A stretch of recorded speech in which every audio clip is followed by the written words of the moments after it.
Welcome back to the deep dive. Today, we are strapping in for a high-speed fact-checking mission focused on two of the most, well, scrutinized electric vehicles in the world. The Tesla Model S and the Model X. Exactly. We are diving deep into the discourse around these cars, not just the specs, but the intense market perception, the media battles, and, what these massive new revisions really mean for the luxury EV space. And I have to say, right up front, the Model S has always been my personal favorite car. Oh, really? Yeah, there's just something about that blend of like early EV ambition, the high-tech minimalism, and that jaw-dropping speed that I think few cars can really match. I can see that. And that actually brings us right to the core of this. Yeah, Well, our mission today is to try and extract some objective truth from these really polarized sources we've been looking at. We've got forum discussions with owners passionately defending battery physics, and then we have these legacy media articles that the community claims are just fundamentally flawed. it's a total crash. It is. We need to get past all the noise and figure out what truly makes the S and X stand out or, where they genuinely fall short in today's really competitive market. And that's the core conflict, isn't it? This tug of war between owners who live with these cars every single day and the traditional auto media, where some sources suggest reporters might not be fully objective. Right. Maybe because they're trying to protect interests from their traditional advertisers. Right. It's a classic case of new tech clashing with the old guard. Okay, so let's get into this media minefield. One really specific point of conflict we found in the forums was about an article by the director of Quattroute, a GL Pellegrini, on the Model S100D. Yes, and the community pointed out what they saw as pretty significant factual mistakes in his piece, which, ultimately led to his very negative conclusion about the car's viability. So what were these mistakes? Well, what's so interesting is how technical they were. It suggests maybe a lack of deep prep before the test. For instance, he stated that the entire Model S range had a double motor setup, a small one in the front and a large one in the back. Which is just wrong, isn't it, for the car he was testing? Completely wrong. The community corrected this, and it's crucial for understanding the car. The D models, which means all-wheel drive, they actually have two small, identical motors. For balance and efficiency. Exactly. Better balance. It's only the high-end performance, the P models, that get that big, powerful motor in the rear. So he basically misunderstood the core drivetrain. And it didn't stop there. There was also some confusion around the software, which is, that's Tesla's whole thing. Right. He focused on the chill mode, which is the slower, more efficient setting, and somehow created this confusion that ludicrous mode might have been, removed in a software update. That makes no sense. It doesn't. He completely missed that. Ludicrous mode is often an optional upgrade you buy after you get the car, just like autopilot features. The idea that Tesla secretly removed a headline feature, it's misleading. But the real kicker, the so what statement that really got people fired up, was his final conclusion. Even though he had access to great charging at his office, superchargers on his commute, he just concluded that EVs are not a real alternative. And that statement, coming from a director of a major publication, was called potentially devastating by the EV community. I can imagine. It implies that even with perfect infrastructure, the car still fails. And that led people to ask, is the problem the technology? Or is it just a psychological resistance to changing your driving habits?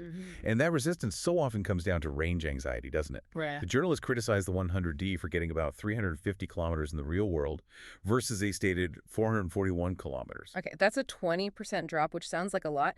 But don't all car makers, gas and electric, kind of play high with their official numbers because of the testing cycles? That's the thing. They all do. Everyone optimizes for the official tests, Right. which never really match real-world driving. But let's put that Tesla's efficiency into context. Even with that drop, its consumption is equivalent to about 35 kilometers per liter. Wow. That's incredible for a big luxury car. It is, especially when you put it next to something comparable, like, say, a BMW 750i xDrive. That car's official consumption is around 8.2 liters per 100 kilometers. The Tesla is nearly 3 times more efficient. The physics are just overwhelmingly on the EV side. Okay, but hang on. Comparing it to a huge V8-powered BMW feels a little stacked in Tesla's favor. What about a high-end plug-in hybrid? Wouldn't that be a fair comparison on running costs? That's a great point, and it does show how tricky these comparisons are. But even against the best hybrids, the pure EV still wins on pure efficiency, because a hybrid is always carrying the weight of, two entire powertrains. The hybrid uses less gas, for sure, but the EV uses none for daily driving. It really just comes down to the price of electricity versus gas where you live. Got it. Okay, let's tackle the biggest myth of all, supercharging speed. The claim was that getting 270 kilometers of range takes double the advertised 30 minutes. And this is where the journalists miss the key insight that every EV owner learns on day one. It's about the charging curve. So let's break down the math. The math nugget, let's hear it. The stated range is 441 kilometers, right? Charging from 20% to 80% is a 60% charge window. Well, 60% of 441 kilometers is 264.6 kilometers. Which is pretty much exactly the 270 kilometers he was talking about. Precisely.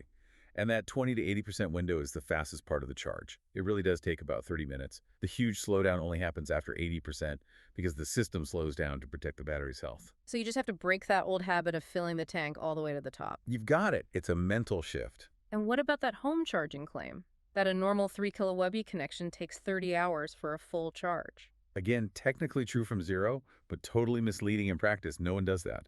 The reality is overnight charging. If you plug in for 10 hours at home, you'll add about 23 kilowatt-hours. And what does that get you? For a 100D, that's a quarter of the battery. For the smaller 75D, it's a third.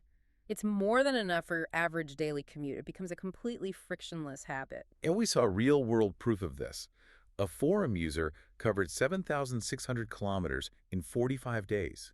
That's 170 kilometers a day. Wow. Yeah, with a 75D. And they said the supercharger network makes it a totally viable alternative, especially because that forced 20 or 30-minute break is perfect for catching up on emails or grabbing a coffee. And you can't forget Gennaro, the taxi driver in Italy. He drove his Model S for 300,000 kilometers 300,000. as a taxi. Imagine the reliability and maintenance savings compared to a normal sedan.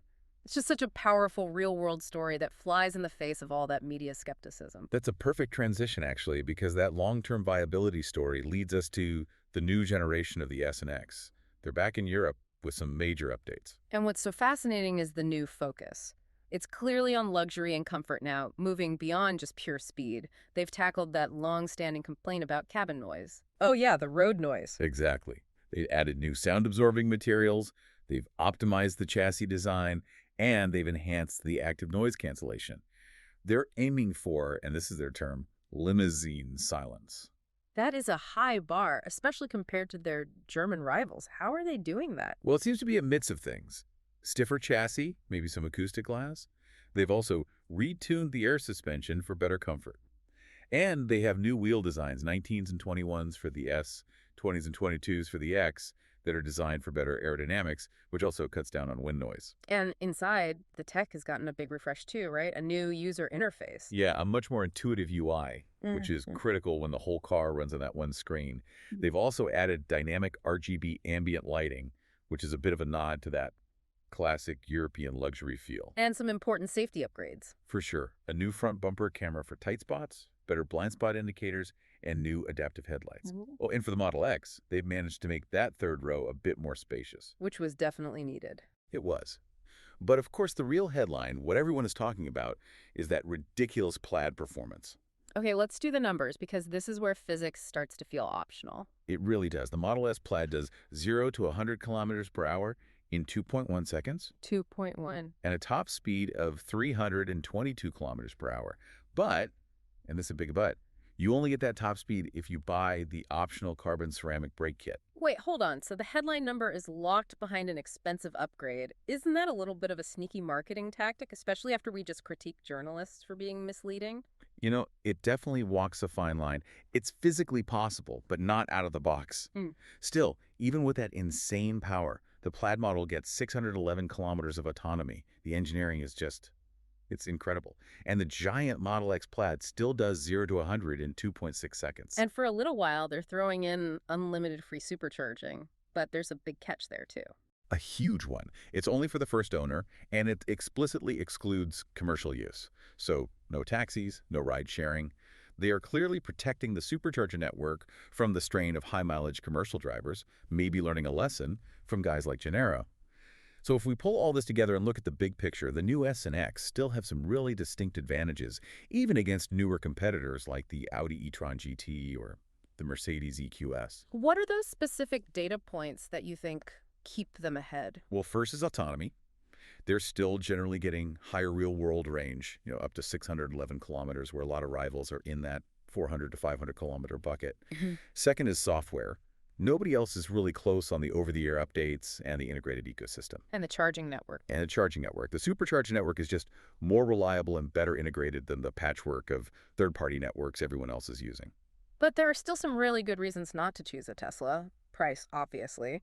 But what about the more subjective things? Well, subjectively, that minimalist interior, even with the new lighting, it just doesn't have that same plush, classic European luxury feel you get from a Mercedes. Yeah. If you want lots of buttons and wood grain, you're still going to lean toward the Germans. And service centers can still be an issue in some areas. That's a big one. The service network just isn't as built out as the legacy brands, which could be a real logistical headache. So the trade-off is clear, and meanwhile, the competition is getting so much tougher. Oh, it's relentless. Look at the new Porsche Macan Electric. It's aiming right for that sporty SUV crown, and it's using an 800-volt architecture. Which is a technical advantage. A big one. It could mean faster, more efficient charging. Then you've got challengers from China, like the Denza Z, promising 950 horsepower, going right after the Taycan and the Model S Plaid. Every single segment is under attack. It's happening everywhere. Absolutely, from hypercar tires to compact city EVs. And this pressure is also forcing compliance. Nissan, for example, is under huge pressure in Europe to sell more EVs or face massive fines for CO2 targets.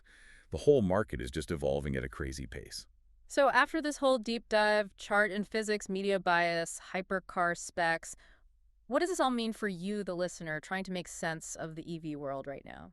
I think the key takeaway is that the evolution is so constant, any knowledge you gain today has to be seen as temporary. What's a real drawback right now, like juggling 5 different charging apps, might be completely solved by an integrated system tomorrow. You have to be ready to reassess things every 6 months. That's really great context. And given our whole discussion about traditional media versus these powerful enthusiast forums, here's a final thought for you to chew on. Does the opinion of the traditional print magazine director even hold the same market sway it once did?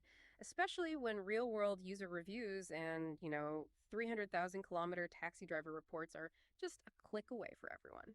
Thank you so much for joining us for this deep dive into Tesla's flagship cars and the wild media landscape around them. We really hope you feel more informed. And if you want more curated explorations like this, be sure to follow our channel. We'll see you next time.